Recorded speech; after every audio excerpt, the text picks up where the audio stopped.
जिन दोस्त। अनवर दोपहर के खाने के बाद पकी तालाब की सीढ़ियों पर बैठा बड़े इन्हिमाक से अपना सबक याद कर रहा था कि किसी ने पीछे से आकर बड़े जोर से हाओ कहकर इसे डरा दिया। अनवर बोकेला करके रहा होगा। अगर फौरी तौर पर खुद को संभाल ना लेता तो लुढ़कता हुआ तालाब के पानी में जा गिरता। घर में छोटे बच्चों के शोजुगुल से तंग आकर वो अक्सर यहीं आकर अपना सबक याद कर लिया करता था। आज तक कभी ऐसा नहीं हुआ कि किसी ने इसे इस तरह डरा दिया हो।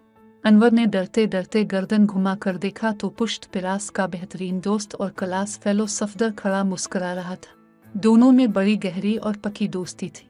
लड़ना झगड़ना तो दूर की बात, इनमें कभी मामूली इख्तिलाफ तक पैदा नहीं होता था। गांव भर में उनकी दोस्ती एक मिसाल बन गई थी और लोग उन्हें एक जान दो कालिब कहते थे। ओहो, तो ये तुम हुस्फो, मैं तो सचमुच डर ही गया था। आओ बैठो, कहाँ से आ रहे हो? अनवर ने इसे देखकर इत्मीनान की सांस लेते हुए पूछा। मैं पूरे गांव में तुम्हें ढूंढता फिर रहा था, लेकिन कुछ पता ही नहीं चल रहा था कि कहाँ छुपे बैठे हो। फिर अचानक ख्याल आया कि कहीं तुम अपना सबक याद करने पकी तालाब की तरफ ना आ गए हो। बस मैं इधर आ गया। अमरूद खाओगे? अनवर ने सवालिया निगाहों से सफदर को देखा। लो खाओ, तुम भी की याद करोगे कि किसी रईस दोस्त से पाला पड़ा था।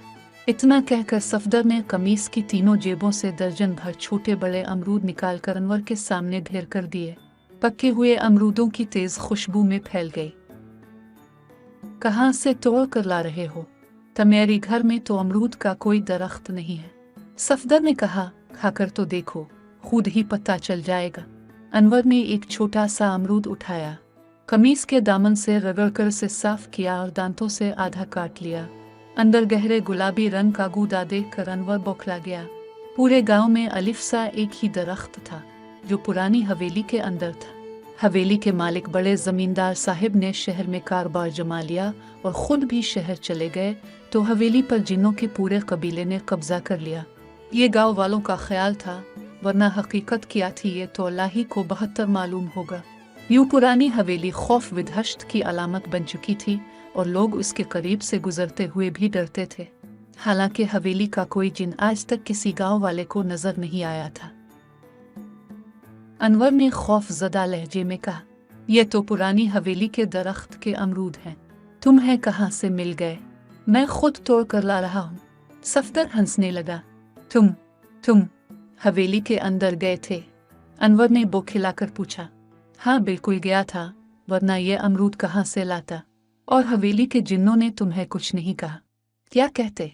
मैं कोई उनसे कुश्ती लड़ने तो नहीं गया था। यूं भी हवेली के अंदर मैंने किसी जिन को नहीं देखा। मुमकिन है मेरी बहादुरी और दिलेरी देखकर सब छप गए हो। सफदर फिर हंसने लगा। बड़े नगर हो यार, मगर तुम अंदर गए कैसे? सदर दरवाजे पर तो बड़ा सा ताला पड़ा रहता है। देखो मैं पूरी बात तुम्हें बताता हूँ। मैं जब तुम्हें तलाश करता हुआ पुरानी हवेली की तरफ से गुजरा तो देखा कि सदर दरवाज़ा चौपट खुला हुआ है। बस मेरे दिल में अमरूदों का लालच पैदा हो गया और मौका गनीमत जानकर मैं चुपके से हवेली के अंदर दाखिली हो गया। पूरा दरख्त कच्चे पक्के अमरूदों से लदा पड़ा था। पहले तो दिल भर कर खुद खाया और फिर कुछ तो मेरे लिए लेता हुआ बेपांव बाहर आ गया। सदर दरवाज़ा किसने खोला, कैसे खोला, कौन अंदर गया था, मुझे कुछ नहीं मालूम। अंदर गांव का कोई आदमी मुझे नजर नहीं आया। सफदर, तुम इतने बहादुर कब से हो गए? मैं जानता हूँ कि रात के वक्त तुम अपने ही घर के किसी अंधेरे कमरे में जाने से डरते हो। अब मैं वो डरपोक सफदर नहीं रहा। सफदर हंसने लगा।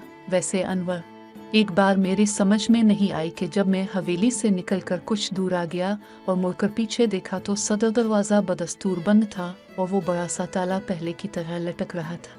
ये कैसे मुमकिन है? अनवर ने बेएतबारी से कहा। कहीं तुम मुझे बेवकूफ़ तो नहीं बना रहे?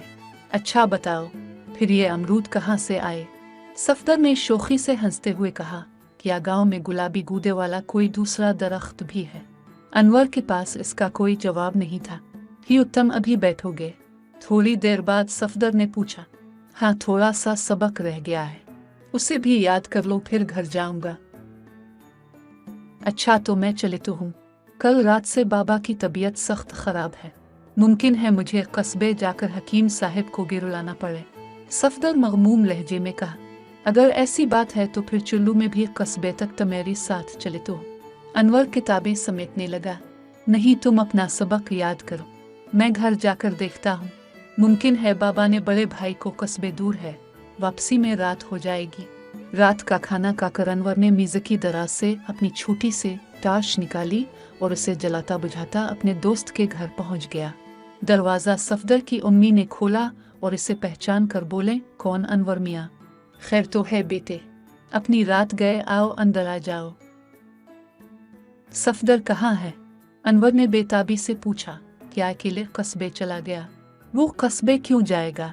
अलबत्ता वो सुबह की गाड़ी से अपने बाबा के साथ शहर जा चुका है और 3-4 दिन के बाद वापस आएगा। इसके बाबा के बचपन के कोई दोस्त 10 साल बाद बैरून मुल्क से लौटे हैं, वो उनसे मिलने गए हैं। सफदर भी जिद करके उनके साथ ही चला गया। अनवर के पाँव के नीचे से जमीन सरकने लगी। उसने घबरा कर अपनी कमीज की बाईं जेब को टटोला, जहाँ 2 छोटे छोटे अमरूद अब भी मौजूद थे। अच्छा, तो ये जिन भाई का तोहफा है।